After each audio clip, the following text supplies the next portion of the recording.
Olá, alunos e alunas, bem-vindos novamente. Meu nome é Guilherme Galhardo Antonieto e hoje, dando continuidade aos nossos estudos em ED, vamos estudar o ramo do Direito Público.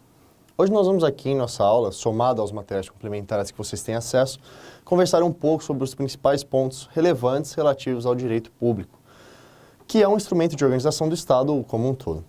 Bom, sabemos que podemos dividir o direito entre privado e público. Mas ao mesmo tempo que podemos fazer essa divisão, esses dois ramos se tocam, se comunicam em muitos pontos. Isso porque o direito como um todo é uma ciência em constante mudança e evolução, alterando-se de acordo com a sociedade e o momento histórico em que se está inserido. Assim sendo, vamos aqui tratar de vários aspectos, entre eles a origem, o processo evolutivo e o panorama atual do direito público em face da constitucionalização do mesmo. Beleza, pessoal? Então vamos começar do começo, conversando um pouquinho sobre a origem do direito público. O direito público, como sabemos, regula a atividade do Estado e suas relações com particulares e outros entes públicos. Já o direito privado vai tratar das relações entre particulares, estando lá no direito romano, onde foi a origem dessa divisão, o primeiro ligado ao direito cogente e o segundo ao direito dispositivo. Cogente é sinônimo de coercitivo, obrigatório. Assim, o direito cogente é aquele absoluto, e ao qual a aplicação não depende da vontade das partes envolvidas, não podendo elas excluí-lo nem modificá-lo. Dispositivo, por sua vez, é aquele que as partes podem dispor dele, ou seja, admite-se uma autonomia de vontade dos particulares. Como vimos nas aulas anteriores, o direito romano exerceu uma enorme influência em nosso direito e não foi diferente em relação ao direito público. Lá no direito romano já existia essa divisão entre direito público e privado. Caso o Estado estivesse presente, no caso concreto, as normas tornavam-se cogentes a todos, indistintamente. Caso ele não estivesse presente, então aplicava-se o direito dispositivo entre as partes envolvidas. Certo, mas e no Brasil? Como se deu a formação do direito público? Bom, na formação do Estado de Direito foram estabelecidos os limites da atuação do Estado na vida do particular, seus poderes e deveres, fazendo coexistir o desenvolvimento do particular e o controle social do Estado. Assim sendo, o direito público era visto como um verdadeiro direito do Estado, onde ele tinha a função de tutelar os interesses gerais da sociedade através do Estado, que deveria se abster de qualquer tipo de interferência na vida privada dos indivíduos, ganhando o direito público uma autonomia e distância cada vez mais do direito privado e dos particulares. Aí então, em resposta aos regimes autoritários ao longo da história, o direito privado passa a ser visto como uma verdadeira área de libertação da imposição estatal, enquanto o direito público sempre esteve associado ao Estado e a seus regimes, sejam eles quais foram. Para exemplificar, cito a luta contra o absolutismo, que fez as ideias de liberdade, igualdade e fraternidade crescerem e, junto com elas, a própria figura dos contratos e do direito privado. Como vimos também na aula anterior, foi nessa época que nasceu o direito constitucional, sendo fortemente influenciado entre a rígida separação entre o Estado e o particular. Assim, a estrutura das primeiras constituições se resumia em definir a estrutura e as funções básicas do Estado, mas ao mesmo tempo previa os direitos fundamentais dos indivíduos, sob forte influência dos movimentos revolucionários da época. Portanto, os direitos ali previstos eram vistos realmente como uma defesa, uma garantia contra a ingerência do poder público na vida do particular. Tudo isso por conta do contexto histórico em que estavam inseridas aquelas constituições. Bom, após já estruturado e solidificado o Estado liberal, houve uma evolução do mesmo, juntamente com a sociedade, passando-se a uma fase em que superou-se, em certo grau, a ideia de Estado inimigo do particular e passou-se a enxergar o mesmo como um Estado social, como um agente, um meio para se diminuir e combater as desigualdades sociais. Passando então a intervir na economia, superando-se a ideia de garantidor da autonomia e liberdade individual para ser um agente de igualdade concreta e material. Assim, para tanto, esse Estado social ressurge com a ideia de intervenção do mesmo na esfera do particular para que pudesse diminuir essas desigualdades e preservar a harmonia social. Nesse espectro, ocorre uma revalorização do direito público, enquanto o direito privado passa a ser observado com reservas, impulsionando-se a figura do direito administrativo, que nada mais é que um ramo do direito público interno como um instrumento para tanto. Mas o que muitos não previam na época é que esse aumento do tamanho do Estado, transferindo-lhe essa missão de bem-estar social, geraria uma crise no próprio Estado, pois ao tentar realizar todas essas tarefas, ocorreu uma crise fiscal causada pelo endividamento do Estado e por uma hiperjuridicização da vida social. Aí então, consequentemente, esse Estado social não se sustentou, dando espaço ao surgimento do Estado democrático de direito, que é baseado na participação ativa dos particulares em seu desenvolvimento. É esse Estado que veio para quebrar os paradigmas que dissemos até agora, ou seja, de que o direito público e o direito privado são coisas antagônicas e não devem se misturar. Pelo contrário, é aqui que esses dois ramos do direito passam a ser encarados como complementares. Surge então essa nova perspectiva entre o público e o privado, ocorrendo, por exemplo, a chamada constitucionalização do direito civil, onde esse ramo do direito passa a ter seus institutos de direito privado lidos e interpretados sob uma ótica constitucionalista, observando-se os princípios fundamentais do ordenamento jurídico. Ao mesmo tempo em que a Constituição Federal de 1988 realocou a atuação privada nos campos antes ocupados pela administração do Estado, ocorrendo privatizações estatais, com a diminuição da atuação do Estado em certas áreas. Ok, mas vamos então agora adentrar no direito público mesmo. Assim, estão incluídas entre as atribuições do direito público regras ou normas que disciplinam a organização e a atividade do Estado e de outras entidades públicas, normas que regulam as relações desses entes públicos entre si, no exercício dos poderes que lhes competem e também normas que regem as relações entre os entes públicos, desde que no pleno exercício de seu poder de autoridade e os cidadãos. O direito público ainda divide-se em ramos: direito constitucional, direito administrativo, direito penal e o direito processual, seja ele civil ou penal. Portanto, pessoal, quero que vocês tenham em mente que o direito público regula também a relação entre entes em posições desiguais, entre os particulares e o Estado, por exemplo. E, como o direito público é regido pelo princípio da autoridade pública, ele pode impor normas, fiscalizar e punir na busca de se obrigar os particulares a praticarem ou se absterem de determinada conduta sem a concordância destes.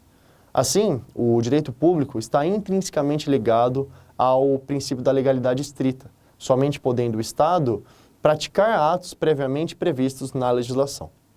Em outras palavras, o Estado somente pode fazer o que é, de modo expresso, obrigatório ou permitido, não havendo liberdade de escolha do agente estatal para criar regras ou nelas se inovar por sua vontade.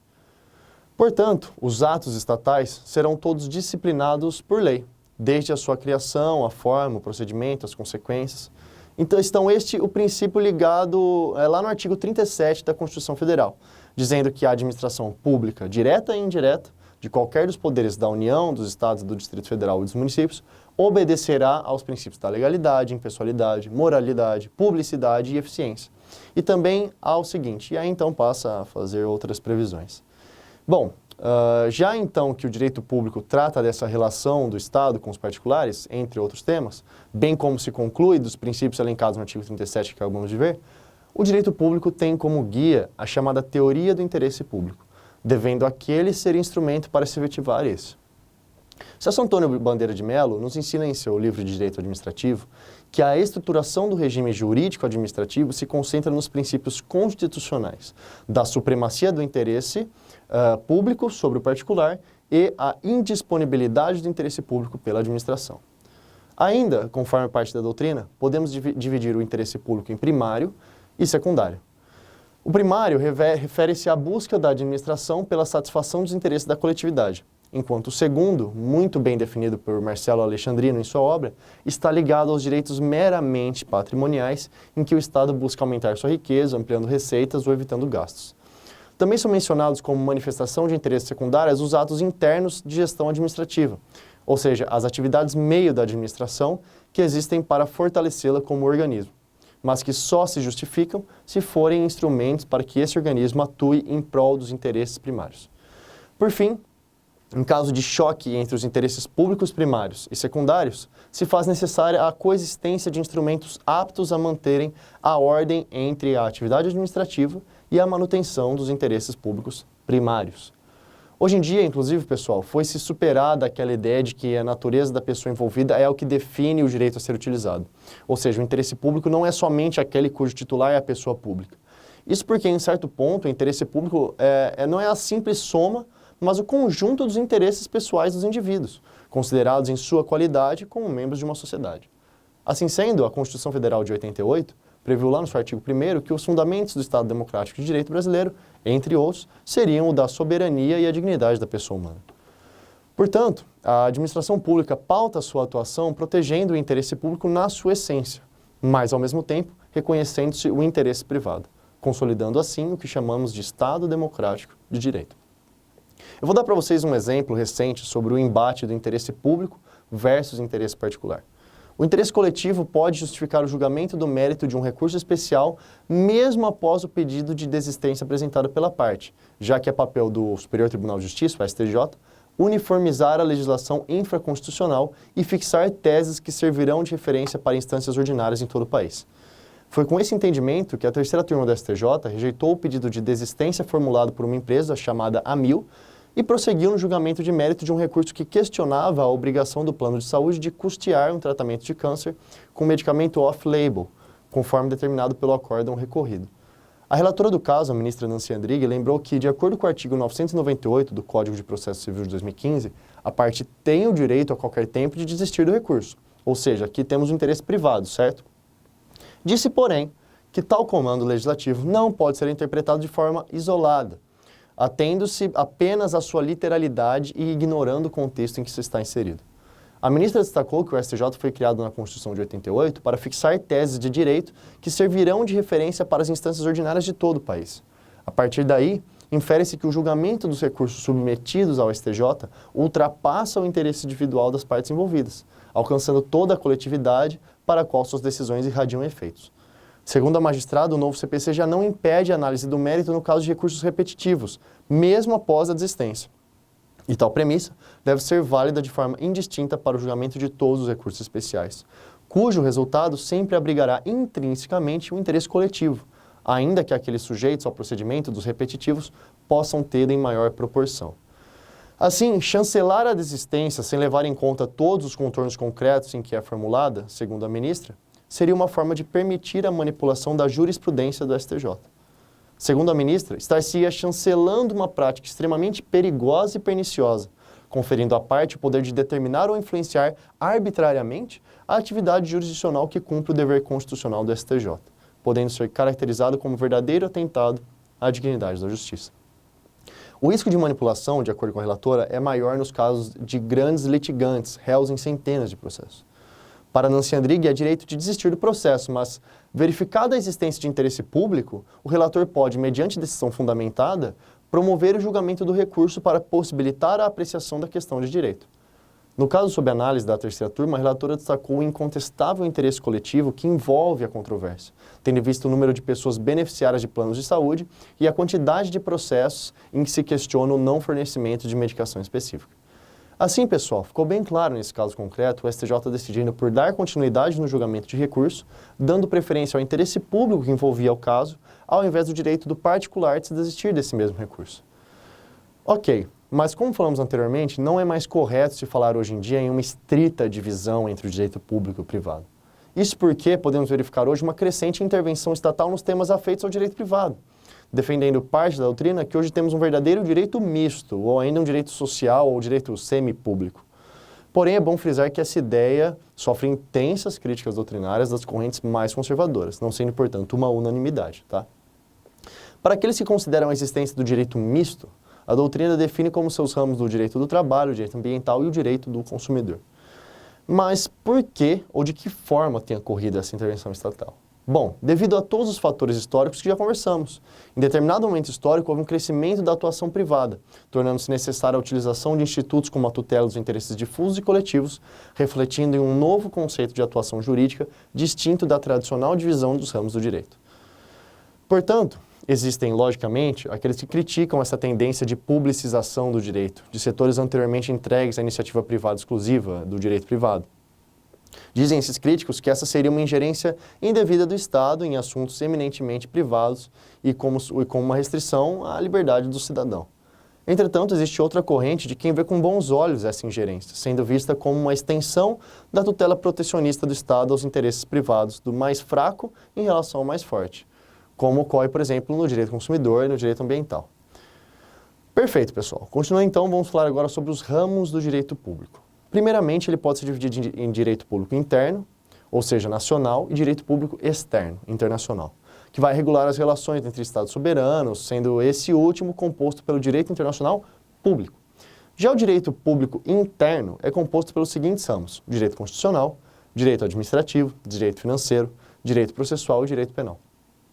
Começamos então pelo direito internacional público, que surgiu por meio do tratado Principles of International Law do Jeremias Bentham, em 1789, e que em sua gênese limitava-se basicamente na regulação das relações entre Estados soberanos.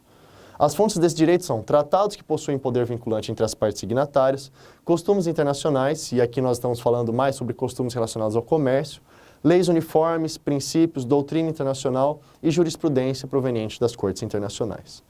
Então, parte da doutrina o divide ainda em direito internacional público e privado, sendo que o privado ficaria restrito às relações privadas de natureza internacional, como a nacionalidade e domicílio das pessoas, da situação da coisa e do ato jurídico. E o público ficaria, então, restrito aos temas relativos às relações entre Estados soberanos. Bom, continuando, então, voltando ao direito público interno, como eu falei anteriormente, o direito constitucional é um dos ramos do direito público. Nós já conversamos sobre ele na aula passada, em pormenores, então não vale a pena gastarmos tempo aqui repetindo o que já conversamos lá. Temos também esse ramo do direito público, o direito administrativo. Esse ramo é importantíssimo, pois basicamente é o conjunto de princípios que regem os órgãos, os agentes e as atividades públicas tendentes a realizar a concreta, direta e imediatamente os fins desejados pelos Estados, tendo como fonte a Constituição, as leis, costumes, princípios, normas administrativas e a jurisprudência. Mais à frente, temos também o direito financeiro como ramo do direito público, que é o ramo do direito que vai disciplinar as finanças públicas, estando lado a lado do direito tributário, sendo aquele o ramo que o controle contábil, financeiro, orçamentário, operacional e patrimonial do Estado. Em penúltimo, temos o direito processual, que é o instrumento de se fazer e realizar o direito material, regrando os procedimentos a serem adotados para o fiel exercício desse, caso a lide seja apreciada pelo Estado juiz. Assim, são os atos sequenciais imprescindíveis e necessários com o objetivo e fim de solucionar um conflito através de uma sentença judicial. As fontes do direito processual são a Constituição, a lei, os princípios, a doutrina e a jurisprudência, aqui incluídas súmulas e súmulas vinculantes. Por fim, temos a última ratio, o direito penal, que, como bem sabemos, tem o objetivo de regular as condutas humanas, seus desvios e as sanções para esses desvios. Aqui temos a peculiaridade de que a lei, uma de suas fontes, não pode retroagir de forma a atingir fato pretérito a ela, agravando a situação do réu, sendo chamado esse ponto de vedação a reformatio impégios. Temos também como fontes princípios, a jurisprudência, a doutrina, tratados internacionais relativos aos direitos humanos, enfim. Perfeito, pessoal. Encerrar essa breve explicação sobre os ramos do direito público, não esgotando, quero que você abra aí um tópico em seu caderno chamado Constitucionalização do Direito Público. Como vimos, a CF de 88, no artigo 37, entre outros, nos apresenta normas que regulam a administração pública, sua atividade, sendo importante fonte do direito administrativo. Não é isolado do direito público o fenômeno da constitucionalização. Esse fenômeno é visto também no direito civil, por exemplo, onde institutos antes vistos como estritamente privatistas passam por uma releitura, tendo como base a Constituição Federal. Portanto, a constitucionalização de ramos do direito nos remete à ideia de que o sistema constitucional deve se comunicar e fazerem se comunicar entre si os diversos ramos do direito, que, antigamente, eram vistos como incomunicáveis, como o direito administrativo e o direito civil. Assim, mesmo sempre tendo em vista as competências para se legislar cada um dos ramos do direito, todos devem obedecer à norma maior. Porém, a ideia de constitucionalização do direito público no Brasil é mais antiga e ganhou força durante a ditadura militar, sob a vigência das Constituições de 67 e 69. Isso porque, com os compromissos com a modernização do Estado, esse instituto ganhou robustez.